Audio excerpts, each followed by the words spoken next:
Dalam Perjanjian Lama, para imam yang melayani Tuhan di Bait Suci. Bagaimana mereka melayani Tuhan? Kepala imam memimpin sekelompok saudara imam. Mereka harus mempersembahkan lembu dan dombanya sebagai persembahan bagi Tuhan. Setiap pagi, persembahkan satu anak domba jantan. Bisa lembu jantan, bisa kambing, atau domba, semua bisa. Sekarang di atas mezbah. Pada malam hari juga harus mempersembahkan satu anak domba jantan untuk Tuhan. Saat mempersembahkan anak domba itu, harus juga mempersembahkan tepung yang sesuai. Juga minyak, anggur, garam, semua itu dipersembahkan untuk Tuhan.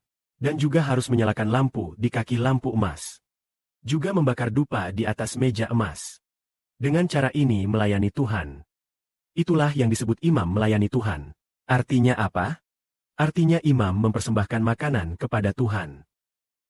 Imam mempersembahkan makanan kepada Tuhan.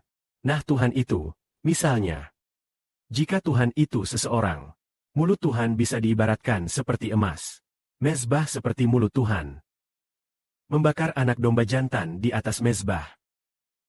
Seperti meletakkan makanan di mulut Tuhan untuk dimakan. Namun Bapa menciptakan alam semesta dan segala isinya. Apakah Bapa memakan lembu atau kambing sebagai makanan? Tidak memakan. Ternyata itu hanyalah simbolik. Bapa menciptakan alam semesta dan segala isinya, bukan untuk mendapatkan lembu atau kambing sebagai makanan, melainkan apa yang dipersembahkan sebagai makanan kepada Tuhan, dipersembahkan pujian sebagai makanan kepada Tuhan. Maka Bapa berkata, kami adalah kerajaan pujian. Kerajaan pujian itu merujuk pada kerajaan imam. Imam yang bagaimana? Imam iman. Kerajaan imam bukan kerajaan perjanjian lama, tetapi kerajaan imam perjanjian baru. Jadi ini adalah kerajaan pujian. Begitu menerima pujian, imam memberikan kemuliaan kepada. Sungguh suatu kehormatan bagi saudara Sibo bersama saudara-saudara lain menjadi imam yang mulia dan terhormat. Saudara Sibo juga menjadi imam besar. Betapa mulianya itu. Betapa diberkatinya.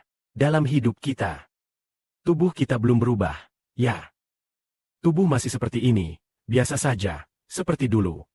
Tubuh seperti ini. Tapi apakah hidup di dalam sudah berubah? Hidup di dalam sudah berubah. Sudah ada hati yang diciptakan baru. Jadi walaupun tubuh lama masih sama, masih tubuh lama tersebut. Namun kehidupan di dalam sudah berubah. Kehidupan yang dimiliki adalah kehidupan imam sepenuhnya. Jadi walaupun kita masih hidup dalam tubuh lama ini, namun roh di dalam kita membuat kita beroleh dan memiliki identitas raja dan imam. Roh ini adalah roh yang dilahirkan dari Roh Kudus. Meskipun hidup kita belum dewasa, masih berkembang, baru mulai. Apakah kita juga harus menjalankan tugas? Terus memuji Tuhan. Terus memuji, supaya kita semakin layak menjadi imam yang mulia dan terhormat. Seberapa besar kehidupan seseorang? Begitulah pujian yang dia berikan. Artinya ini bukan sembarang ucapan. Pujian seseorang mengandung roh dalam Bapa yang menaruh kehidupan ilahi di dalam kita, bertumbuh. Semakin bertumbuh, maka pujian juga semakin baik, karena kehidupan ini harus menjadi imam dan juga raja. Jika saudara dan saudari membuka telinga, maka harus mengerti bahwa kerajaan ini adalah kerajaan imam. Imam itu memuji, kerajaan tahta itu menciptakan lagu. Mazmur pujian untuk kerajaan Tuhan. Jika seseorang mengerti, berusaha sekuat tenaga menciptakan lagu, dan berusaha sekuat tenaga menciptakan lagu yang indah dan merdu, lagu yang semakin indah dipersembahkan kepada Tuhan, kita jadi mengerti wah, lagu kita semakin baik. Kita mendengarnya wah, sangat enak didengar. Baik, lalu apa selanjutnya? Isi tulisan lagu ciptaan kita semakin mendorong saudara dan saudari. Maka membuktikan bahwa hidup kita semakin baik bukan? Benar-benar semakin baik. Lalu kehidupan lama yang dulu itu, apakah bisa menciptakan lagu yang indah dan merdu untuk Tuhan? Misalnya, di zaman kuno Raja Besar, tentunya Daud menciptakan banyak lagu.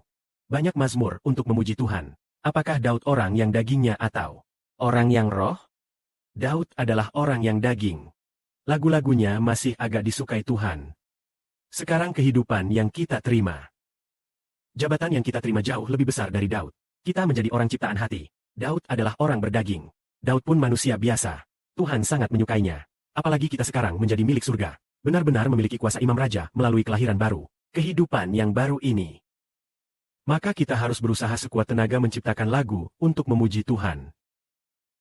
Daud menciptakan lagu. Dia mungkin membuat lebih dari 70 mazmur untuk Tuhan. Tetapi lagu yang kita ciptakan jauh lebih banyak dari Daud.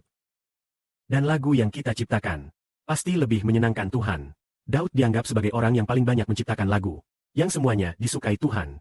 Apalagi kita adalah orang kudus yang lahir dari Roh Kudus. Lagu yang diciptakan orang yang memiliki kehidupan surgawi. Apakah lagunya lebih disukai Tuhan? Lebih disukai Tuhan. Dengan berkat dari Bapa, saudara dan saudari, biarkan roh saudara dan saudari terbuka. Berusaha sekuat tenaga menciptakan lagu. Memuliakan nama Tuhan dengan bakat yang mulia. Agar hidup kita semakin bertumbuh besar. Akhirnya menjadi nama yang mulia dan terhormat.